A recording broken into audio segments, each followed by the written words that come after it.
Welcome dear rockers, कैसे हो आप सभी। तो आज हम लेकर आ गए हैं 2016 में रिलीज हुई एक super feel good motivational movie जिसका नाम है द अल्टीमेट लाइफ। कहानी का हीरो जिसके परिवार को 2 वक्त का खाना मिलना मुश्किल होता है, वो किस तरह अपनी मेहनत और लगातार कोशिश से अमेरिका के सबसे बड़े बिलियनर्स में से एक बना। और हाँ, ये द अल्टीमेट गिफ्ट का सीक्वल है। अगर आपने उस मूवी को चैनल पे नहीं देखा है तो प्लीज उसको देखिए, फिर आपको इसमें ज्यादा मजा आएगा। मूवी की शुरुआत होती है द अल्टीमेट गिफ्ट के अंत के 3 साल के बाद। अब जैसन अपने दादाजी यानी बिलियनर मिस्टर हॉवर्ड के बिजनेस को, मतलब उनके साम्राज्य को और उनके फाउंडेशन ट्रस्ट को बखूबी हैंडल कर रहा है। वो बहुत बिजी है और फिलहाल किसी मीटिंग में होता है। दूसरी ओर उसकी गर्लफ्रेंड यानी कि एलेक्सिया को दिखाते हैं, जो कि एक हॉस्पिटल में नर्स है, पर वो हेटी नाम के देश में एक हॉस्पिटल में टर्मिनली इल बच्चों की केयर करने के लिए जाना चाहती है। तब हॉस्पिटल में उससे मिलने आती है हेस्टिंग्स, जो कि फिलहाल जैसन की पीए भी है। वो एलेक्सिया के लिए एक खूबसूरत ड्रेस लेकर आई होती है, जो कि जैसन ने खरीद कर दी थी ताकि वो ये ड्रेस पहनकर शाम को जैसन के साथ डिनर पर आ जाए। उस शाम जैसन और एलेक्सिया एक बहुत बढ़िया रेस्टोरेंट में एक रोमांटिक डिनर कर रहे होते हैं। और दोस्तों, जब से जैसन ने हॉवर्ड का बिजनेस और ट्रस्ट संभाला है, वो हमेशा बड़ा बिजी रहता है और एलेक्सिया के साथ वक्त नहीं बिता पाता। इसलिए आज बहुत दिनों के बाद वो अपने दिल की बातें शेयर कर रहे होते हैं एक दूसरे से। और तब जैसन उसको रिंग पहनाकर शादी प्रपोज करने वाला होता है कि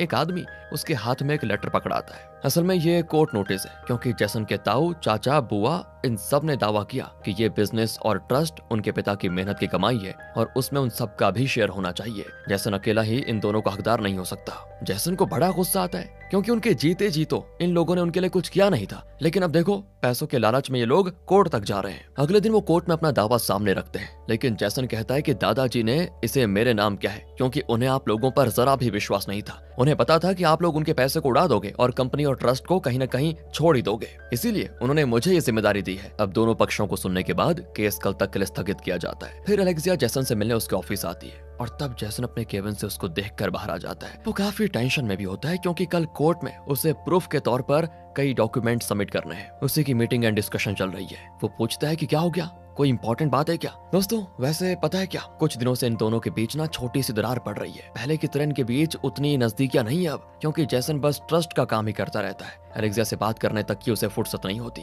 इसीलिए एक बदलाव के लिए एलेक्सिया ने हेती जाकर वहाँ 6 महीने बच्चों के हॉस्पिटल में सर्विस करने का फैसला किया था। उसी के बारे में वो जैसन को बताने आई होती है, लेकिन इससे पहले वो कुछ कह पाती, जैसन कहता है कि देखो, मैं कोर्ट केस में जरा बहुत बिजी हूँ, हम कल बात करेंगे प्लीज। एलेक्सिया कहती है, मेरी बात सुनने का भी तुम्हारे पास वक्त नहीं है, तो कोई बात नहीं, ये लेटर तो पढ़ लो, इसमें मैंने सब लिखा हुआ है। वो भी लेटर लेकर अंदर आ जाता है। एलेक्सिया ग्लास के जरिए उसे देखती है और सोचती है कि शायद वो लेटर पढ़ेगा। नहीं यार, वो नहीं पढ़ता। वो मीटिंग पर ध्यान देते हुए उस लेटर को एक बुक में रखकर एक और सरका देता है। एलेक्सिया को लगता नहीं कि अब वो उस लेटर को पढ़ेगा और वो बहुत ही दुखी होकर वहां से चली जाती है। जैसन मीटिंग और बाकी काम निपटाकर देर रात को घर आता है, बहुत थका हुआ होता है वो। तब जाकर उसको एलेक्सिया की लेटर की याद आती है। एलेक्सिया ने बहुत ही इमोशनल होकर लिखा था कि अब हमारे बीच वो प्यार, वो नजदीकियां नहीं रही, एक साथ वक्त बिताने के चांसेस भी कम हो गए हैं। मुझे जरा बदलाव चाहिए, इसीलिए मैं 6 महीने के लिए हिट्टी जा रही हूँ, जहाँ मेरी बेटी एमली की तरह टर्मिनली इल बच्चों को केयर करने जा रही हूँ मैं। खैर, मेरी बेटी तो अब नहीं रही, लेकिन उस जैसे जो भी बच्चे हैं उनको देखने का मैंने फैसला किया है। जैसन परेशान हो जाता है और मन की शांति के लिए वो हैमिल्टन से मिलने जाता है, जो कि उसके दादाजी का क्लोज फ्रेंड ही नहीं बल्कि अब जैसन का भी फ्रेंड, फिलोसोफर और गाइड है, जिसने कई साल इस कंपनी और ट्रस्ट की देखभाल की थी। वो हैमिल्टन को बताता है कि जब से मैंने ट्रस्ट संभाला है ना, मैंने एलेक्सिया पर ध्यान देना ही छोड़ दिया है और अब मुझे डर है कि मैं उसे खो ना दूं। ऊपर से कोर्ट केस हो गया है, मेरी कुछ समझ नहीं आ रहा क्या करूं, ये सब कैसे मैनेज करूं। हैमिल्टन कहता है कि लाइफ में प्रॉब्लम्स तो आएंगी, उन्हें मैनेज करना हमें सीखना पड़ता है। मैंने और तुम्हारे दादाजी ने इससे भी बड़ी बड़ी प्रॉब्लम्स देखे हैं बेटा। तुम्हारे दादाजी ने तो लाइफ में काफी बाद में बहुत सी बातें सीखी थी, जिनको उन्होंने अपनी डायरी में लिखा हुआ है। तुम उस डायरी को पढ़ो, शायद उसी में तुम्हारे सवालों का जवाब मिल जाएगा। वो जैसन को दादाजी की डायरी दिखाता है, जिसमें हॉवर्ड ने 15 साल की उम्र से लेकर लाइफ की कई इंपॉर्टेंट घटनाओं और एक्सपीरियंसेस के बारे में लिखा होता है। हॉवर्ड उस डायरी में एक न्यूज़पेपर का टुकड़ा भी देखता है, जिसमें एक आदमी की कहानी छपी होती है, जो गरीब पैदा हुआ और अपनी मेहनत से एक बिलियनर बना। उस न्यूज़पेपर कटिंग को देखकर ही हॉवर्ड बड़ा इंस्पायर हुआ था और उसने तब फैसला कर लिया था कि मैं गरीब परिवार में पैदा तो हो गया, लेकिन मरूंगा तो एक बिलियनर बनकर ही। वो तारीख थी सितंबर 4, 1941। और जैसे जैसे जैसन उस डायरी को पढ़ता है,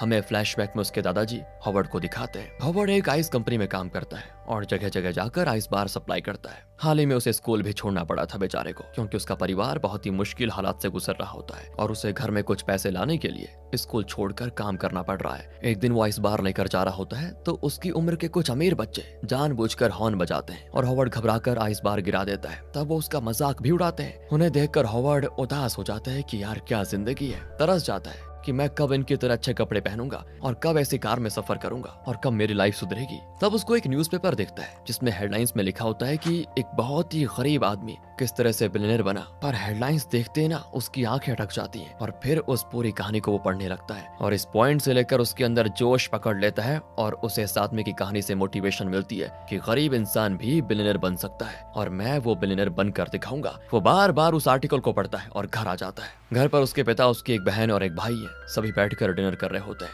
डिनर मतलब खाना नहीं, कि पानी जैसा सूप है दोस्तों, जिसको पीकर वो अपना पेट भर रहे हैं। रात के खाने में हाँ यही होता है इनके घर में। हॉवर्ड भी सबके साथ बैठकर उसी सूप को पीने लगता है। तब दूसरी ओर किसी के खांसने की आवाज आती है। वो कोई और नहीं, हॉवर्ड की माँ है जो बड़ी बीमार है। असल में वो काम पे जाती थी और हॉवर्ड स्कूल जाता था, लेकिन जब से वो बीमार पड़ी है काम नहीं कर पाती और इसीलिए हॉवर्ड को काम करके पैसे कमाने पड़ रहे हैं। उसकी माँ की बीमारी का इलाज तो है, लेकिन इलाज के लिए इनके पास वही पैसे नहीं है। इस तरह चल रही है इनकी लाइफ। हॉवर्ड अपने पिता को वो न्यूज़पेपर कटिंग दिखाता है और कहता है मैं भी देखना पापा इस आदमी की तरह सक्सेसफुल बनूंगा। और पिताजी कहते हैं कि बेटा लाखों में एक इंसान इस तरह गरीबी से ऊपर उठकर बिलियनर बन जाता है। सब इतने खुशकिस्मत नहीं होते और तुम ये सपना देखना बंद कर दो और सच्चाई को अपना लो। हमें बस एक वक्त का खाना मिल जाए वही बहुत होगा। अमीर होने के लिए ना अमीर घर में पैदा होना पड़ता है बेटा, इसलिए ये बेकार के सपने देखना छोड़ दो बस। लेकिन हॉवर्ड को उसके पिता की बात नहीं जचती और उसका दृढ़ विश्वास है कि लाइफ में वो एक दिन सफलता पाएगा और एक अमीर इंसान बनकर दिखाएगा। वो जाकर माँ को भी ये बातें बताता है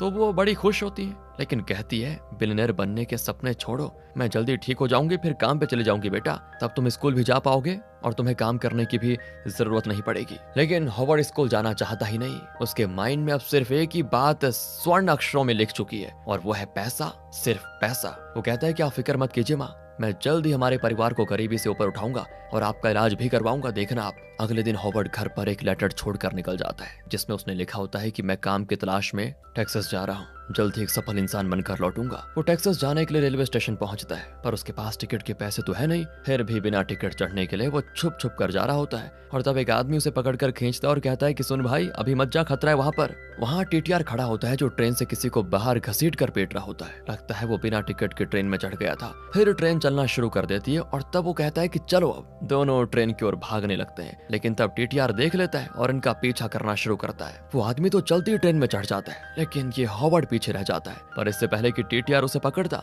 वो आदमी हॉवर्ड को पकड़कर ट्रेन के अंदर खींच लेता है। हॉवर्ड भी उसको थैंक करता है कि भाई धन्यवाद, टेक्सास जाने में बहुत समय लगेगा। तो दोनों उस कंपार्टमेंट में भूसे के ऊपर सो जाते हैं। लगता है ये गुड्स ट्रेन है दोस्तों। अगली सुबह हॉवर्ड देखता है कि वो आदमी हवा में कुछ लिखकर प्रार्थना कर रहा है। हॉवर्ड पूछता है ये क्या कर रहे हैं। वो कहता है कि मैं हर सुबह भगवान को थैंक करता हूँ कि कम से कम मुझे इस हाल में जिंदा तो रखा है, क्योंकि इस दुनिया में मुझसे भी बदतर हाल में लोग जीते होंगे, है ना, सही बात है ना। फिर टेक्सास स्टेशन से थोड़ी पहले वो आदमी कहता है कि हमें यहीं कूदना पड़ेगा, कहकर वो चलती ट्रेन से कूद जाता है। हॉवर्ड को तो डर लगता है क्योंकि पहली बार वो ऐसे काम कर रहा था, लेकिन आखिर वो भी कूद पड़ता है। अब ट्रेन के जाने के बाद उसे पता चलता है कि उसी की तरह कई लोग बिना टिकट ट्रेन में आए थे। सभी कहीं ना कहीं जा रहे होते हैं, तो हॉवर्ड भी उनके पीछे जाता है। वो एक मार्केट जैसी जगह पे जाते हैं जहाँ मजदूरी वगैरह के लिए लोगों को ले जाया जाता है। वहाँ पर एक गाड़ी खड़ी होती है और एक आदमी फेंस लगाने के काम के लिए मजदूरों को ढूंढ रहा होता है। सब उस गाड़ी में चढ़ने लगते हैं तो हॉवर्ड कहता है कि सर मैं भी बढ़िया काम कर सकता हूँ प्लीज। और वो कहता है कि तुम तो अभी बच्चे हो, इतनी मेहनत का काम तुम नहीं कर पाओगे। वो पास खड़े एक मोटे आदमी को उठाकर कहता है कि सर ये देखिए मैं इसे भी उठा सकता हूँ, प्लीज मुझे काम दे दीजिए। कहकर वो आदमी कहता है कि ठीक है बेटा, अगर तुम काम करने के लिए इतने उतावले हो तो चलो। फिर वो हॉवर्ड और कुछ और आदमियों को लेकर वहां से चला जाता है। एक बड़ी जमीन पे ले जाकर उन्हें फेंस लगाने को कहता है। और हॉवर्ड तो स्कूल जाने वाला लड़का है, उसे खंबा गाड़ना, फेंस लगाना कहाँ से आएगा। ऊपर से बहुत ही मुश्किल काम भी होता है, वो ठीक से खंबा नहीं गाड़ पाता। तो लगभग उसी की उम्र का एक लड़का कहता है कि इतना ढीला लगाओगे तो तेज हवा में निकल जाएगा, ऊपर से मालिक पैसे भी नहीं देगा, कहकर वो उसे चिढ़ाता भी है। और दोस्तों ये लड़का कोई और नहीं गस्टो है। अब आप बोलोगे कौन गस्टो, मतलब जो इस मूवी को डायरेक्ट देख रहे होंगे बोलेंगे कौन गस्टो, तो मतलब ये समझ लीजिए ये गस्टो हॉवर्ड का बहुत अच्छा दोस्त बन जाएगा। पर जैसे ही गस्टो के मुंह से वो सुनता है कि पैसे नहीं मिलेंगे अगर काम ढंग से नहीं किया, तो हॉवर्ड डर जाता है कि पैसे नहीं मिलेंगे तो क्या होगा यार। इसलिए जब आराम का वक्त होता है तब भी वो खंबे गाड़ने में लगा होता है। तब गस्टो कहता है है कि आराम नहीं करोगे तो ठीक से कैसे काम कर पाओगे भाई, लो पानी पी लो। इस तरह उसको पानी देकर फिर सिखाता भी है कि ये काम कैसे करना है, और इसी बहाने दोनों एक दूसरे के बारे में पूछ भी लेते हैं। हॉवर्ड बताता है कि मैं एक बिलियनेयर बनने के लिए आया हूँ। गस्टो कहता है कि मेरा भी ऐसा ही कुछ सपना है, मैं इस तरह की एक बड़ी जमीन खरीदना चाहता हूँ। और जिन्होंने द अल्टीमेट गिफ्ट देखी है उसमें आपने देखा होगा कि किस तरह गस्टो ने अपना सपना पूरा कर लिया था, और उसके पास ऐसी ही एक बहुत बड़ी जमीन भी थी जिस पर उसने जैसन को फेंस लगाने का काम दिया था, है ना। लेकिन अभी गस्टो कहता है कि देखो, अगर तुम बिलियनर बनना चाहते हो ना तो कैलिफोर्निया जाओ, वहाँ मूवीज बनती है, तुम दिखने में भी काफी हैंडसम हो, जरूर मूवीज में तुम हीरो बन सकते हो और जल्दी फिर बिलियनर बन जाओगे। बातों ही बातों में इन दोनों की अच्छी दोस्ती हो जाती है। उस रात सभी ताश खेल रहे होते हैं, लेकिन हॉवर्ड डायरी में लिख रहा होता है कि आज क्या क्या हुआ। वो मालिक से मिलने जाता है और पूछता है कि सर, क्या मैं आपसे एक सवाल पूछ सकता हूँ। वो भी कहता है कि बताओ क्या बात है। हॉवर्ड कहता है कि सर, आप इतने अमीर कैसे बने। अब मालिक जरा हैरान होता है क्योंकि यहाँ कई लोग काम करने आते हैं, लेकिन आज तक ऐसा सवाल किसी ने शायद ही किया होगा। और न जाने क्यों हॉवर्ड को देखकर उसे लगता है कि इसके अंदर कुछ अलग ही आग है। तो वो हॉवर्ड को बिठाकर कहता है कि लाइफ में कुछ करना हो ना तो बस एक चीज बहुत जरूरी है, मेहनत। लेकिन सिर्फ कड़ी मेहनत काफी नहीं है, कभी हार ना मानने का एटीट्यूड, लगातार कोशिश, ये सब जरूरी है। चाहे फिर कितनी मुश्किलें आ जाए, उन्हें स्वीकार करने की, उनका सामना करने की हिम्मत जरूरी है। हॉवर्ड भी कहता है कि थैंक्स सर, लेकिन फिलहाल हम जो ये फैंस लगा रहे हैं इसे पूरा करने में 1 हफ्ता लगेगा। लेकिन मान लीजिए कि कल ही फैंस बनकर तैयार हो जाए तो क्या आपको कोई मुनाफा मिलेगा। मालिक कहता है कि हाँ, जरूर ज्यादा मुनाफा मिलेगा, लेकिन कल एक दिन में तुम लोग इसको पूरा कैसे करोगे, बहुत बड़ी जमीन है बेटा ये। तो हॉवर्ड कहता है कि वो आप मुझ पे छोड़ दीजिए सर, अगर कल काम पूरा हो गया तो आपको जो एक्स्ट्रा मुनाफा मिलेगा उसका आधा हिस्सा आप मुझे देंगे क्या। मालिक भी हंसकर कहता है कि बेटा तुमसे नहीं हो पाएगा सर, प्लीज आप कल आकर देखिएगा। कहकर हॉवर्ड चला जाता है। अगली सुबह सब काम करने के लिए तैयार होते हैं और गस्टो तब पूछता है कि हॉवर्ड कहाँ है। बाकी सब कहते हैं कि लगता है एक ही दिन में डर कर भाग गया। वैसे भी उसकी इतनी हिम्मत नहीं थी वो काम कर पाए, और अब पता नहीं 1 हफ्ते का काम और कितने दिन करना पड़ेगा। फिर सब गाड़ी में उस जमीन पर आ जाते हैं तो वहाँ हॉवर्ड काम कर रहा होता है। असल में सुबह के 3 बजे उठकर वो यहाँ पर आ गया था, लेकिन इतनी दूर न जाने वो पहुंचा कैसे, शायद भाग कर आया था। सभी बौखला जाते हैं कि 3 बजे क्यों आए तुम। हॉवर्ड कहता है कि मालिक ने हमें फैंस लगाने का काम दिया है ना, तो उसे हम 1 हफ्ता क्यों खींचे। जैसा मैं कहता हूँ वैसा करोगे तो आज ही हम फैंस तैयार कर लेंगे, और जो पैसे हमें 1 हफ्ते के बाद मिलने हैं वो आज ही लेकर सब अपने अपने घर चले जाएंगे, बढ़िया तो है। ये कहकर अब वो उन्हें काम सिखा रहा होता है कि पहले एक जन गड्ढा खोदता जाएगा, उसके पीछे से एक खंबा गाड़ता जाएगा, फिर एक आदमी फैंस के तार लगाएगा। इस तरह काम आसान भी होगा और जल्दी जल्दी भी हो जाएगा। सब उसी का तरीका अपनाकर काम शुरू कर देते हैं। तो देखते देखते उतनी दूर तक जमीन का पूरा बॉर्डर बन जाता है और फैंस भी एकदम स्ट्रॉन्ग। फिर क्या था दोस्तों, 1 हफ्ते का काम 1 दिन में करके सभी अपने पैसे ले लेते हैं और बड़े खुश भी होते हैं। मालिक भी बड़ा खुश होता है कि इस लड़के में जरूर कोई तो बात है, और वो हॉवर्ड को थोड़ा एक्स्ट्रा पैसे देता है जो कि उसके मुनाफे का आधा हिस्सा होता है। बाकियों को भी इस बात से कोई शिकायत नहीं होती क्योंकि सब 1 हफ्ते की पगार पाकर बड़े खुश होते हैं। गस्टो कहता है कि यार हॉवर्ड, मैंने तुम्हें अंडरएस्टिमेट कर दिया था, तुम इतनी समझदारी से काम करोगे मैंने सोचा भी नहीं था। तुम तो आग हो आग, हमेशा कुछ ना कुछ करने की सोचते रहते हो शायद। फिर यहाँ से कुछ देर बात करके हॉवर्ड निकल जाता है और पोस्ट ऑफिस जाकर घर के लिए पैसे भेज रहा होता है। तब वहाँ पर एक आदमी आता है जिसका ड्रेस देखकर साफ पता चलता है कि वो एक बहुत ही अमीर है। खासकर उसने एक एक्सपेंसिव बेल्ट पहनी होती है जिसका बकल बहुत ही स्टाइलिश होता है। हॉवर्ड पूछता है कि सर, ये बकल काफी फैंसी और स्टाइलिश है, बहुत एक्सपेंसिव होगा ना। वो आदमी कहता है कि हाँ, मैंने बहुत पैसे देकर ये कस्टम डिजाइन बनवाया। अब हॉवर्ड जरा भी संकोच नहीं करता और झट से पूछ लेता है कि सर प्लीज आप इतने अमीर कैसे बने, बताइए ना। मैं भी कैलिफोर्निया जाने की सोच रहा हूँ, सुना है वहाँ पर आसानी से काम मिलता है और पैसे भी ज्यादा मिलते हैं। क्या है ना, मैं भी आपकी तरह अमीर बनना चाहता हूँ, तो मुझे क्या करना चाहिए बताइए ना। वो भी हंसकर कहता है कि बेटा, टेक्सास में सोने का खजाना है, खजाना, इसे छोड़कर तुम कैलिफोर्निया क्यों जाना चाहते हो। और तब हॉवर्ड को पता चलता है कि ये आदमी तेल बिजनेस करता है और टेक्सास में बड़ी मात्रा में जमीन को लीज पर लेकर खुदाई की जाती है और कच्चा तेल निकालकर बेचा जाता है। इस बिजनेस में बहुत ज्यादा मुनाफा मिलता है और इस बिजनेस के जरिए कई लोग बहुत अमीर भी बने हैं। ये बातें बताकर वो चला जाता है तो हॉवर्ड के चेहरे पे एक बढ़िया सी और मोटिवेशनल स्माइल आती है। वो ठान लेता है कि पैसे कमाने का यही अच्छा तरीका है, मैं भी तेल बिजनेस करके एक बिलियनर बनूंगा। फिर वो पोस्ट ऑफिस से निकलकर मार्केट में चल रहा होता है और तब सामने से एक लड़की आती है। हॉवर्ड उसे देखता है और वो हॉवर्ड को लगता है लव एट फर्स्ट साइट हो गया। वो झट से पूछ लेती है कि आज शाम को स्कूल की तरफ एक डांस पार्टी है, तुम आ सकते हो क्या। हॉवर्ड तुरंत हाँ कर देता है और वो वहां से जाने लगती है, लेकिन मुड़ मुड़ कर हॉवर्ड को देखती भी जाती है। हॉवर्ड फैसला कर लेता है कि कम से कम इस लड़की के लिए तो मैं टेक्सास में रहूंगा और कैलिफोर्निया नहीं जाऊंगा। उसी शाम वो पार्टी में जाता है और उस लड़की के साथ डांस भी करता है। कुछ देर दोनों बात करते करते डांस कर रहे होते हैं और तब हॉवर्ड एकदम से पूछ लेता है कि हम दोनों शादी कर लें क्या। वो भी हंसती है और लगता है उसे हॉवर्ड बहुत पसंद आ गया था। ये सारी चीजें हॉवर्ड ने अपनी डायरी में बहुत ही रोमांटिक तरीके से लिखी होती हैं। अब आगे दिखाते हैं कि हॉवर्ड उस लड़की से मिलने के लिए अक्सर उसके स्कूल जाता है। हॉवर्ड उसे अपने लक्ष्य के बारे में भी बताता है और वो उसे वो न्यूज़पेपर कटिंग भी दिखाता है और कहता है कि देखो, मैं इसकी तरह बिलियनर बनना चाहता हूँ। उसी का सपना लिए अपने गांव छोड़कर यहाँ पर आया हूँ। लेकिन ये सब सुनकर लड़की को हंसी आ जाती है और वो कहती है वो जब होगा तब होगा, फिलहाल मैं तुम्हें एक जगह ले जाना चाहती हूँ, चलोगे क्या? वो मान जाता है तो हॉवर्ड को सीधे वो अपने क्लास टीचर के पास लेकर जाती है और कहती है कि सर, क्या इसे भी अपनी क्लास में आप ले लेंगे? बहुत ही इंटेलिजेंट है ये। वैसे हॉवर्ड को पढ़ाई लिखाई में जरा भी इंटरेस्ट नहीं होता। उसे तो लगता है कि स्कूल जाकर पढ़ना वक्त की बर्बादी है, उस वक्त में कुछ पैसे कमा लेंगे तो बढ़िया रहेगा। तब टीचर उसे पढ़ाई की इंपॉर्टेंस समझाने लगती है तो हॉवर्ड कहता है कि सर, इस दुनिया में देखो, पैसा ही सब कुछ है। वो बड़े बड़े बिजनेसमैन, बड़े बड़े पॉलिटिकल लीडर्स के नाम लेकर कहता है, उनमें से देखो एक ने भी स्कूल की पढ़ाई नहीं की, लेकिन पूरी दुनिया उनको जानती है। अब आप कहेंगे कि बिजनेस के लिए गणित बहुत जरूरी है ना, आप मुझे कोई मैथ का प्रॉब्लम दीजिए, मैं झट से सॉल्व कर दूंगा उसे। और तब उसकी गर्लफ्रेंड, नाम नहीं बताया उसका हमने अभी तक, उसका नाम है हना, वो उसे बड़ा ही मुश्किल प्रॉब्लम देती है और हॉवर्ड तो उसको 5-6 सेकंड्स के अंदर ही सॉल्व कर देता है। हना भी उस प्रॉब्लम को अपने नोटबुक में लिखकर सॉल्व करती है तो आंसर एग्जैक्टली मैच करता है। बस हो गई तसल्ली, कहकर वो हना से गुस्सा होकर बाहर चला आता है। हना अभी उसके पीछे जाती है और कहती है, मैं तो तुम्हारी भलाई के लिए तुम्हें स्कूल में ज्वाइन करने को कह रही थी। लेकिन हॉवर्ड बहुत जिद करता है तो वो गुस्सा होकर चले जाती है कि मेरी ही गलती थी कि मैं तुम्हारी भलाई चाह रही थी। अगले दिन वो क्लास में बैठी होती है तो उसके टीचर कहते हैं कि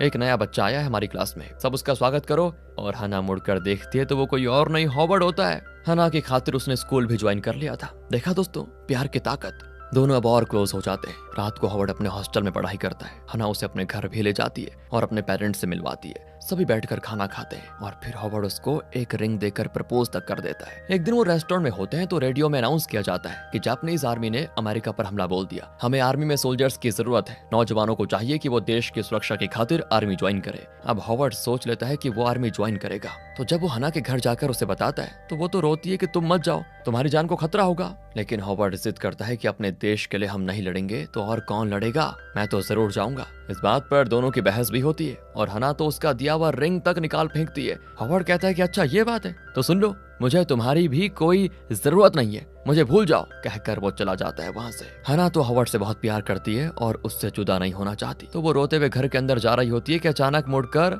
हॉवर्ड की ओर दौड़ी चली आती है कि मुझे माफ कर दो हॉवर्ड, तुम आर्मी में जाना चाहते हो तो जाओ, मैं तुम्हारा इंतजार करूंगी घर पर। फिर हॉवर्ड आर्मी ज्वाइन कर लेता है। दोस्तों, वॉर के दौरान हॉवर्ड को अपने कैप्टन को एक इंपॉर्टेंट लेटर देना होता है, लेकिन उस जगह पे शूटआउट और भारी बमबारी होती है। बाकी लोग तो जरा सोचते हैं लेकिन हॉवर्ड झट से कहता है मैं जाऊंगा। लेटर लेकर वहां से वो भागता है। सच में यार, वहां का माहौल बहुत ही खराब था दोस्तों। हॉवर्ड दुश्मन के गन शॉट से बचकर हर बंकर में छुपकर आगे बढ़ रहा होता है। और एक सरप्राइजिंग बात बताऊं, एक बंकर में उसे मिलता है गस्टो। उसको देखकर तो हॉवर्ड चौंक जाता है तो वो कहता है कि हाँ यार, मैंने भी तेरी तरह देश के लिए लड़ने का फैसला किया था और आर्मी ज्वाइन कर ली। यहाँ से इनकी बातें खत्म होती है तो हॉवर्ड लेटर देने के लिए आगे बढ़ रहा होता है कि अचानक उसके बहुत पास एक बॉम्ब गिरता है जिसके इम्पैक्ट से वो दूर जाकर गिरता है। उसके पेट में काफी चोट भी आती है और बहुत खून बहता है। तब गस्टो जैसे तैसे बचाकर उसे नीचे ले आता है और उसके पेट में फील्ड बैंडेज बांधकर खून रोक देता है। उसके बाद हॉवर्ड को उठाकर एक सेफ जगह पे लेके आता है। इस तरह गस्टो ने हॉवर्ड की जान बचाई थी। यहाँ से सीधे 14 साल के बाद का सीन दिखाते हैं। साल है 1955। हॉवर्ड अब टेक्सास में ही रहता है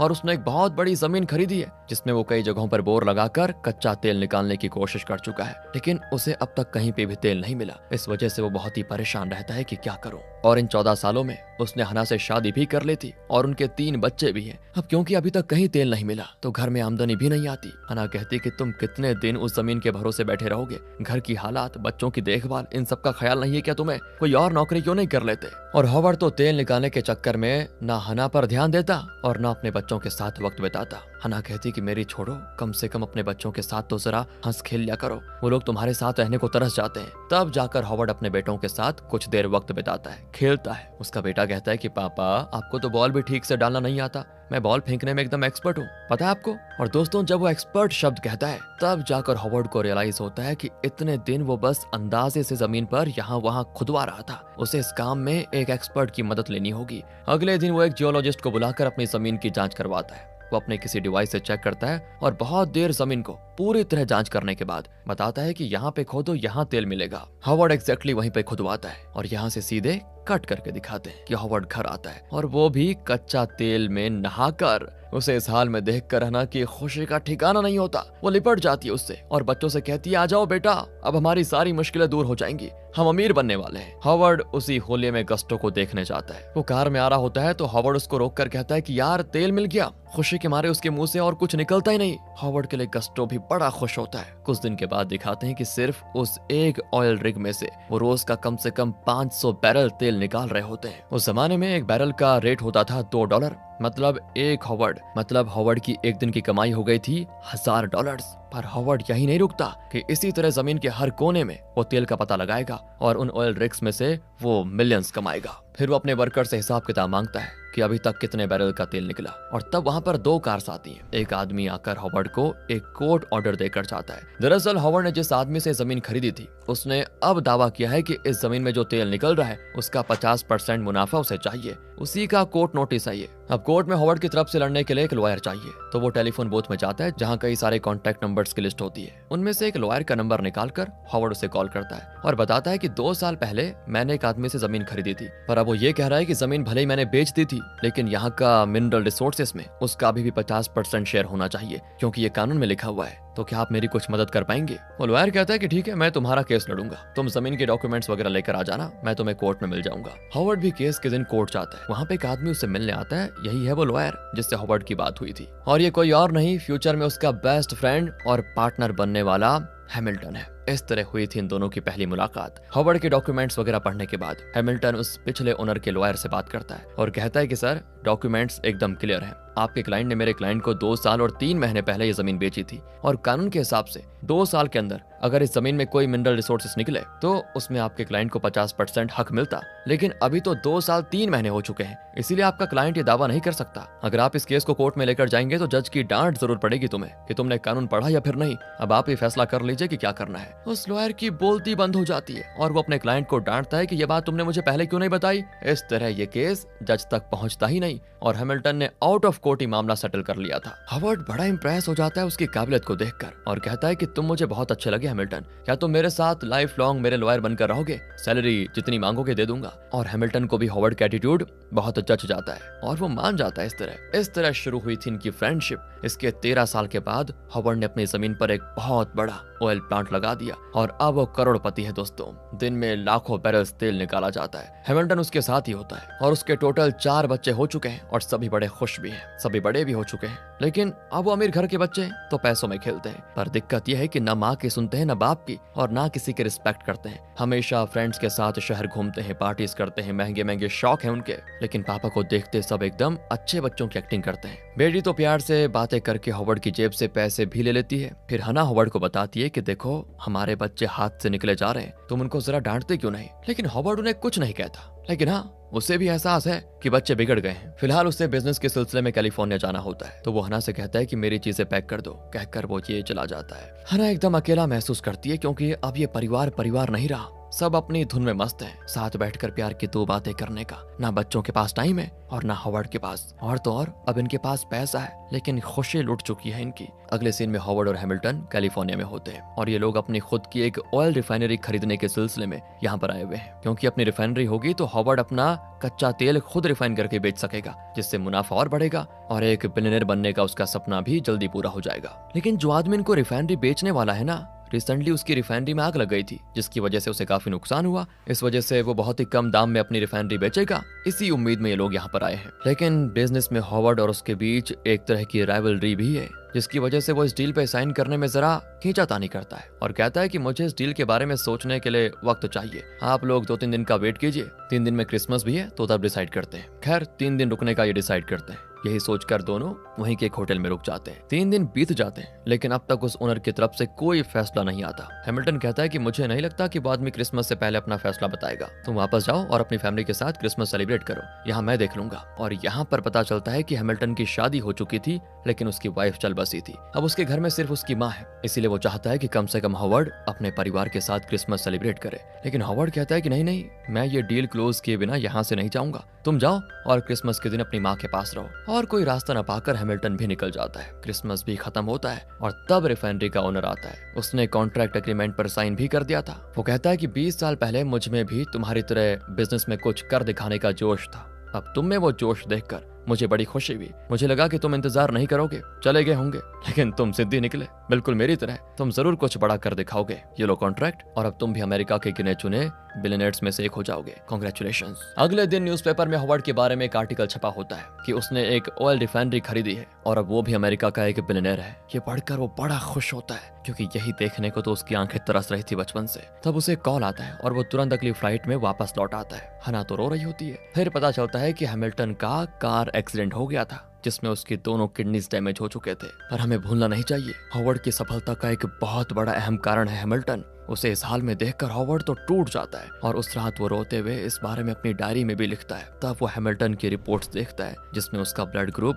O पॉजिटिव होता है, जो कि हॉवर्ड का भी है। हॉवर्ड जरा भी नहीं सोचता और अपने दोस्त हैमिल्टन को अपनी एक किडनी डोनेट करके उसकी जान बचा लेता है। और जब हैमिल्टन को होश आता है ना, तो वो तुरंत समझ जाता है कि हॉवर्ड ने उसे किडनी दी है। उसका पहला सवाल होता है कि तुमने रिफाइनरी खरीदी या नहीं। हॉवर्ड कहता है खरीद ली यार, मतलब अब तुम एक बिलियनेयर हो, है ना। हॉवर्ड कहता है कि मैं नहीं, हम बिलियनेयर बन गए। लेकिन अब तक की मेरी लाइफ ने मुझे एक अजीब सा पाठ पढ़ा दिया। बचपन से मैं बिलियनेयर बनना चाहता था और जब मैं बिलियनेयर बन गया तो मुझे अजीब सा सूनापन महसूस हो रहा है। इसके आगे मेरे लिए कुछ करने को बचा ही नहीं। बिलियनेयर बनने की दौड़ में शायद मैं अपने परिवार को पीछे छोड़ गया। हद से ज्यादा पैसे खर्च करने की आदत पड़ चुकी है मेरे बच्चों को। सबके सब बिगड़ गए हैं। इन सब का कारण शायद मैं ही हूँ, क्योंकि मैंने उन पर ध्यान नहीं दिया, उन्हें सही रास्ता नहीं दिखाया और हना को तो मैं अकेले ही छोड़ आया। उस पर क्या बीत रही होगी ये मैंने सोचा ही नहीं। इसीलिए मैंने फैसला किया है कि अब जितना कमा लिया बस काफी है। अब मैं ना सिर्फ अपने परिवार पर ध्यान दूंगा बल्कि अपने पैसों से जरूरतमंद लोगों की मदद भी करूंगा। मैं एक चैरिटी ट्रस्ट शुरू करने जा रहा हूँ जिसके जरिए मैं कुछ अच्छे काम करूंगा। फिर डिस्चार्ज होकर घर आने के बाद हॉवर्ड अपने बच्चों के लिए एक टेस्ट रखता है जिसके बल पर वो डिसाइड करेगा कि उसके बाद उसकी कंपनी और उसके ट्रस्ट को कौन संभालेगा। वो बच्चों को बुलाकर कहता है कि आज के बाद इस घर में जो भी कमाई आएगी उसका एक हिस्सा उन जरूरतमंद लोगों की मदद के लिए जाएगा। उसके लिए मैं एक चैरिटी ट्रस्ट शुरू करने जा रहा हूँ। तुम लोग भी उसका एक हिस्सा रहोगे। अब मैं हर एक को $10,000 दूंगा, तो इन पैसों से तुम उन लोगों की मदद करोगे जिनको इनकी सख्त जरूरत है। इस तरह से मैं चाहता हूँ कि तुम्हारे अंदर उदारता का गुण बढ़े। कहकर वो चारों को $10,000 दे देता है। पैसे पाकर सब बड़े खुश होते हैं, लेकिन लगता नहीं कि ये लोग किसी की भी मदद करेंगे। पर ये भी कहते हैं कि थैंक्स पापा, हम जरूर दूसरों को दान करेंगे। लेकिन जाते जाते वो आपस में बातें करते हैं कि मैं तो शॉपिंग करूंगा, मैं तो पार्टी में एंजॉय करूंगा। और ये सारी बातें सुनकर हॉवर्ड और हना बहुत दुखी होते हैं। लेकिन एक बेटा वापस आकर हॉवर्ड को पैसे लौटा देता है और कहता है कि पापा, आप जो ट्रस्ट शुरू करने वाले हैं उसके लिए मेरी तरफ से इसे डोनेशन के तौर पर रख लीजिए और दूसरों की मदद करिए। कम से कम उसे देखकर हॉवर्ड और हना की खुशी का ठिकाना नहीं होता कि कम से कम एक बच्चा तो ऐसा निकला जो पैसों का लालची नहीं है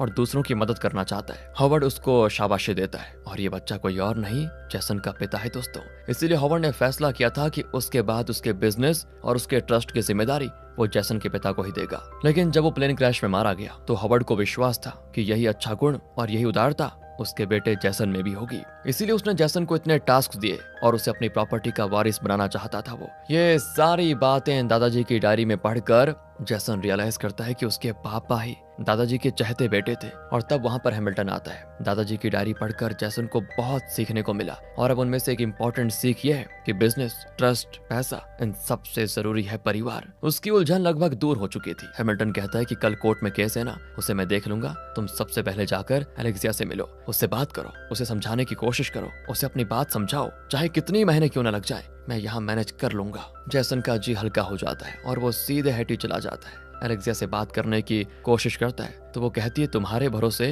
उतना बड़ा ट्रस्ट दिया गया है, तुम उसे अच्छी तरह संभालो और दूसरों की मदद करो बस। मुझे नहीं लगता कि शादी करके हम खुश रह पाएंगे, उससे तो अच्छा यही होगा कि हम अपने अपने रास्ते चले जाएं। लेकिन जैसन उसको भी समझाता है कि देखो मेरी भी यही उलझन थी, लेकिन अब दादाजी से मैं बहुत कुछ सीख चुका हूँ और अब मेरा माइंड एकदम क्लियर है। मैं परिवार की अहमियत को समझ चुका हूँ। अगर तुम कहो तो तुम्हें यहाँ जितने भी महीने रहना है रह लो, मैं भी तुम्हारे साथ रहूंगा। तुम यहाँ बच्चों की केयर कर लेना, मैं यहाँ झाड़ू पोछा करके कोई काम कर लूंगा, पर प्लीज मुझे अपने से दूर मत करो। इस तरह से वो काफी विनती करता है। आखिर दोनों एक दूसरे को समझ जाते हैं और हेटी में उनकी शादी भी होती है। हैमिल्टन और हेस्टिंग्स भी आए होते हैं। सब बढ़िया चल रहा होता है। तब जैसन हवा में कुछ लिखकर प्रार्थना करने लगता है तो एलेक्सिया पूछती है क्या कर रहे हो। हॉवर्ड कहता है कि मेरे दादाजी को किसी ने सिखाया था कि हमें जो जिंदगी मिली है उसके लिए हमें भगवान को थैंक करना चाहिए। वही कर रहा हूँ। मैंने भगवान से कुछ वरदान भी मांगे। पहला वरदान तो यह है कि हमारी संतान हो।